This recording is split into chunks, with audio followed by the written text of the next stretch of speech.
तो फिल्म की शुरुआत 1988 से होती है।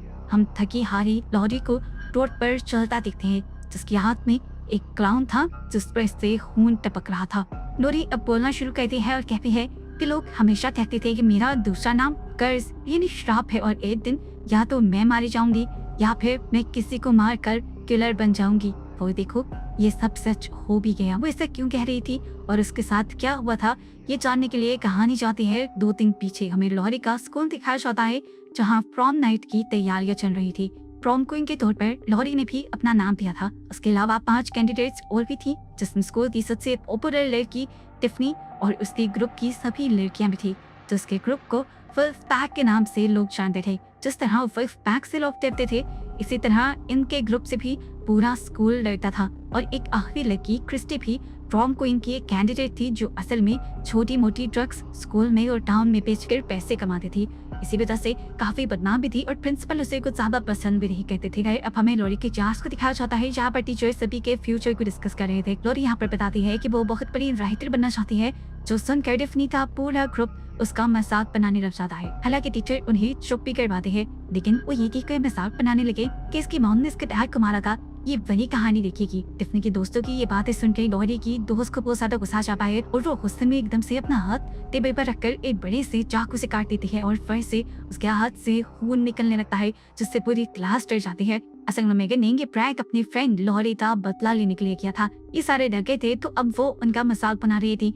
देखकर प्रोफेसर मेगन को क्लास से बाहर निकाल देते हैं और हमें पता चलता है कि प्रोफेसर टिफनी के डैड हैं। क्लास खत्म होने के बाद लॉरी उस रेस्टोरेंट में चली गई थी जहां वो वेट्रेस की जॉब करती थी। उसे तंग करने के लिए टिफनी का पूरा ग्रुप यहाँ पर भी आ जाता है और इस टाइम टिफनी अपने फ्रेंड को भी लेकर आई हुई थी, जिससे जब लॉरी खाना सर्व करती है तो हम फिर कहते हैं कि लॉरी और उस लड़के के दरमियान में कोई अट्रैक्शन है। जाते जाती है और दिखाया जाता है कि टिफनी की मॉम टिफनी के लिए डिजाइनर ड्रेसेस लेकर आई थे उसकी प्रॉम नाइट के लिए। इसी टाइम पर हम घर में उसके डैड को देखते हैं, जो अपनी वाइफ से कहते हैं कि मैं किसी काम के लिए बाहर जा रहा हूँ। और उनके यहाँ से जाते ही यहाँ पर लॉरी की एक दोस्त आ जाती है, जिसके पास प्रॉम नाइट पे पहनने के लिए कपड़े नहीं थे और वो लॉरी से उधार मांगने के लिए आई थी। दूसरी तरफ वो लड़की जो ड्रग बेचती थी, वो जब अपने एक कस्टमर को ड्रग्स देकर वापस आ ही रही होती है कि अचानक उसे ऐसा महसूस होता है कि कोई उसका पीछा कर रहा है। जब मुड़कर उसने देखा कि लड़का में कोई आदमी था जो अपना मुंह छुपाए हुए था।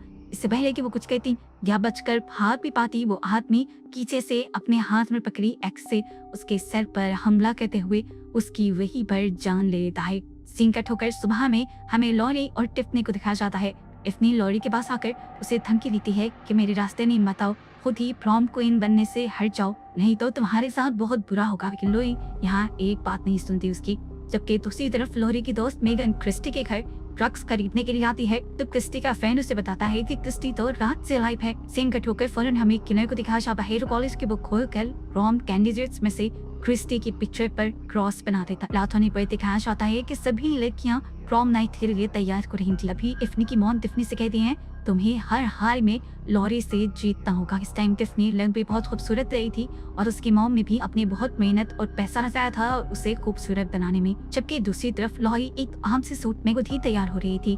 तैयार होने की कुछ खास चीजें भी नहीं थी उसके पास, पर तभी उसकी मॉम उसके पास आकर उससे माफी मांगती हैं और कहती हैं कि मेरे नाम की वजह से तुम्हें सोसाइटी में बहुत कुछ सहना पड़ता है। लॉरी अपनी मॉम को कहते हैं मॉम कोई बात नहीं, मैं आपका नाम क्लियर करने के लिए ही तो प्रॉम में हिस्सा ले रही हूँ। अब प्रॉम स्टार्ट हो जाता है और सारी प्रॉम गर्ल वाइस प्रिंसिपल की मर्जी के बगैर सारे स्टूडेंट्स को इम्प्रेस करने के लिए डांस करती है। जिसके बाद मेगन एक और प्रैंक करती है और टिफनी के नकली सर को वो एक जूस के अंदर रख देती है, जिससे सच में ऐसा फील हो रहा था कि किसी ने टिफनी का ही सर काट दिया है। टिफनी को ये लोग देखकर बुली करने लग जाते हैं और उसे बहुत ज्यादा गुस्सा आता है। दूसरी तरफ टिफनी की ग्रुप की एक लड़की अपने दोस्त को लिए एक क्लास में आई थी, जहां वो अपनी फनी पोस्टर्स देखकर गुस्से में आ जाती है कि किसने किया होगा। गालियां देते हुए वो इस इंसान को ढूंढने के लिए बाहर गई और थोड़ी देर में जब वो वापस आई तो उसकी हालत देखने के काबिल नहीं बची थी। उसकी सारी हाथें पेट से बाहर थी। उनसे सनी वो खुद जब अपने दोस्त को मदद के लिए बुलाती है तो तभी पीछे से किलर आकर एक इलेक्ट्रिक कटर से उसके दोस्त के ऊपर भी हमला कर देता है और बेरहमी से उसके दोनों हाथ काट देता है और इस तरह इन दोनों की ये यहाँ पर मौत हो जाती है। यहाँ लॉरी को किसी ने फूल भेजे थे जिसे वो चेक कर रही थी, तभी टिफनी आकर उसकी मॉम के पास्ट के बारे में उसे बहुत बुरा भला कहती है और उसे तंग करने लग जाती है, जिससे लॉरी को इस वक्त बहुत ज्यादा बुरा लगा था। वो इमोशनल हो गई थी, वो वॉशरूम में जाकर रोने लग जाती है और टिफनी की दोस्त को भी आज उसकी इस हरकत पर गुस्सा आया था, इसलिए वो लॉरी की मदद करने के लिए, उसे दिलासा देने के लिए वॉशरूम में आती है और उसे टिफनी का मेकअप पाउच देते हुए उसका मेकअप ठीक करने को कहती है। टिफनी की दोस्त होते हुए लॉरी की मदद करने की वजह से टिफनी को अपने ही दोस्त पर गुस्सा आ जाता है और इतना ज्यादा आ जाता है कि वो उसे मारने बदल जाती है। यहाँ पर लड़कियां लड़की ये लड़ाई छुड़वाते हैं और इसके बाद लॉरी और टिफनी के दरमियान में एक डांस कंपटीशन होता है, जिसमें लॉरी ने बहुत अच्छा डांस किया था और टिफनी ने जुनून और गुस्से में आकर इतना फास्ट डांस किया कि सब उसके डांस को बंदर का नाच कहने लगे और ऐसे उसकी बहुत बेइज्जती हुई और प्रॉम में उसका मजाक बन गया। सबके सामने मजाक बनने के बाद टिफनी का दोस्त भी उससे दोस्ती तोड़ लेता है और लॉरी के पास चला जाता है, क्योंकि उसे लॉरी अच्छी लगती थी पर वो हिम्मत जुटाकर कभी उससे कह नहीं पाया था। अब टिफनी की वो दोस्त जिसने लॉरी की मदद की थी, जब वो चेंजिंग रूम में चेंज करने की जाती है तो किलर वहाँ भी आ जाता है। उसे डर के वो पीछे ही मुड़ी थी कि वहाँ पर एक दूसरा किलर भी था जो उसकी सोच से पहले ही उसके सर पर चाकू मारते हुए उसका मर्डर कर देते हैं। और इस सीन से पता चलता है कि किलर एक नहीं बल्कि दो है। यहाँ पर लॉरी और वो लड़का करीब आने ही वाला थी तो मेगन ने आकर उन्हें रोक दिया कि उसे किसी अनहोनी का अंदाजा हो गया था। वो घबराए हुए बताती है कि जितनी भी प्रॉम क्वीन कैंडिडेट्स हैं वो एक के बाद एक गायब होती जा रही हैं। उनका ये बात करना था कि किलर दूसरा शिकार करने एक और रूम में आ गया, जहाँ एक और प्रॉम क्वीन कैंडिडेट अपने दोस्त के साथ थी। वो मशीन से उसके दोस्त के मुंह पर हमला करते हुए उसे मार डालता है, लेकिन ये देखकर इतना डर गई थी कि उसे समझ नहीं आया वो क्या करे। अपने आप को बचाने के लिए वो आहिस्ता आहिस्ता पीछे की तरफ कदम बढ़ाने लगी, किलर से बचकर जाने के लिए, ये जाने बगैर कि पीछे इलेक्ट्रिक मेन स्विच था जिसकी हैवी तारों से टकरा कर बुरी तरह करंट लगने की वजह से वो चंद ही सेकंड में मारी जाती है। इनको मारने के बाद अब तक ये किलर 6 में से 4 प्रॉम क्वीन कैंडिडेट्स को मार चुका था। जिंदा बची थी तो वो सिर्फ लॉरी और टिफनी थी। यहाँ पर मेगन और लॉरी अभी भी ये बात कर रहे थे कि प्रॉम क्वीन कैंडिडेट्स गायब हो रही हैं। मेगन कहती है कि मुझे शक है कि उनके गायब होने के पीछे हमारे प्रोफेसर का बेटा है, जिसे यहाँ का डेविल भी माना जाता है। लॉरी को उसकी बात बकवास दिखती है और वो उसे कहती है बाहर में जाओ। लॉरी को इस टाइम इसलिए गुस्सा आया था कि पहले उसके साथ बहुत कुछ गलत हो चुका था और अब अगर उसका एक मोमेंट बनने ही लगा था तो वो भी मेगन ने खराब कर दिया था।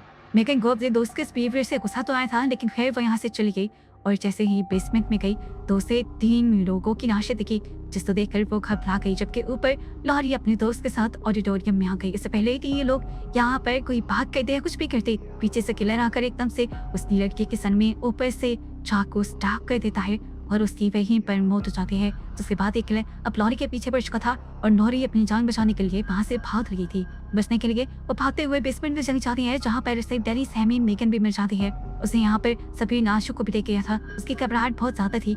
किलर मेगन और लॉरी दोनों के पीछे था। अपनी जान बचाने के लिए ये एक टक से होते हुए वहाँ से निकलते हैं और सबको अलर्ट करने के लिए जल्दी से जाते हैं उस हॉल में जहाँ पर ये प्रॉम का फंक्शन चल रहा था। वो जल्दी से स्टेज पे चलती है माइक में बोलने के लिए और यहाँ पर वाइस प्रिंसिपल उसे उसका प्रॉम क्वीन का क्राउन बनाने लग जाते हैं, क्योंकि उसे सबसे ज्यादा वोट मिले थे। वो जीत गई थी और प्रॉम क्वीन बन गई थी, लेकिन इसे सही इस चीज की कोई खुशी नहीं थी। ये कह लें कि परवाह ही नहीं थी। माइक में से पहले कि सबको किलर के बारे में बता दी, यहाँ पर किलर आ भी जाता है। किलर ने आते ही एक आदमी का पाँव ही काट दिया अपनी कुल्हाड़ी से और ये देखते हुए सबके दरमियान में अफरा तफरी मच गई। अफरा तफरी में सब इधर उधर भाग गए थे और प्रिंसिपल भी अब इस किलर को यहाँ से भगाने की कोशिश करता है। इस किलर को गुस्सा जाता है और वो प्रिंसिपल का हाथ ही काट देता है, जिसके बाद अब वो लॉरी के पीछे पड़ चुका था। लॉरी को बचाने के लिए उसके दोस्त मेगन इस किलर को पीछे से पकड़ लेती है और जब ये किलर मेगन को ही मारने वाला होता है तो लॉरी तेजी से पीछे मुड़कर अपना क्राउन इस किलर की आंख के अंदर स्टैब कर देती है, जिससे उसे बहुत ज्यादा दर्द होता है। वो वहीं पर गिर जाता है और इन लोगों को मौका मिल जाता है उस किलर को देखने का। ये कोई और नहीं थे बल्कि उनके प्रोफेसर थे। टिफनी के डैड थे। टिफनी की मॉम भी जो इस स्कूल में प्रोफेसर थी।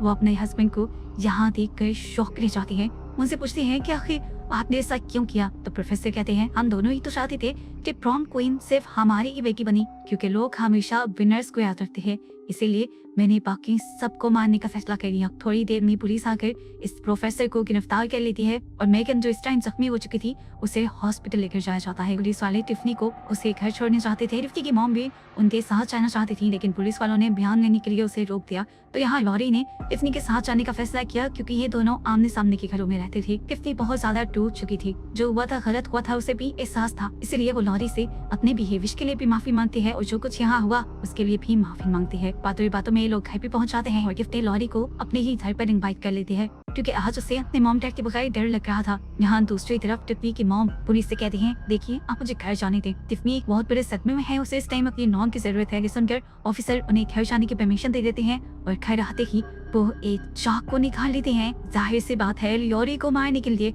और यहाँ हमें समझ आ जाती है कि दूसरा किलर कोई और नहीं बल्कि टिफनी की मॉम ही थी। छुरी को सीढ़ियों के रेलिंग पे मारते हुए वो टक टक की आवाज निकालते हुए ऊपर की तरफ जा रही थी। आहिस्ता आहिस्ता इस आवाज से लॉरी की आंख खुल गई और टिफनी की भी। दोनों ही डर गए और दोनों ही ऊपर जाकर अपनी तबीयत में छुप गए। लॉरी बहुत ज्यादा घबराई हुई थी, लेकिन टिफनी के मुंह के एक्सप्रेशन इतने घबराए हुए नहीं लग रहे थे। वो चुपके से अपना छोटा सा चाकू निकालती है और लॉरी को मारने की कोशिश करती है, जिससे ये साबित हो जाता है कि टिफनी भी इसे सब चीजों का हिस्सा थी। अपने आप को बचाने के लिए लॉरी कबर्ड से जंप कर देती है और तभी टिफनी की मॉम आकर उसे पीछे से चाकू स्टैब कर देती है। शुक्र था कि वो नीचे के थे और चाकू ने सिर्फ उसे जख्मी किया, मारा नहीं। वो उठ खड़ी हुई तो टिफनी की मॉम बोली, तुम्हें मर जाना चाहिए।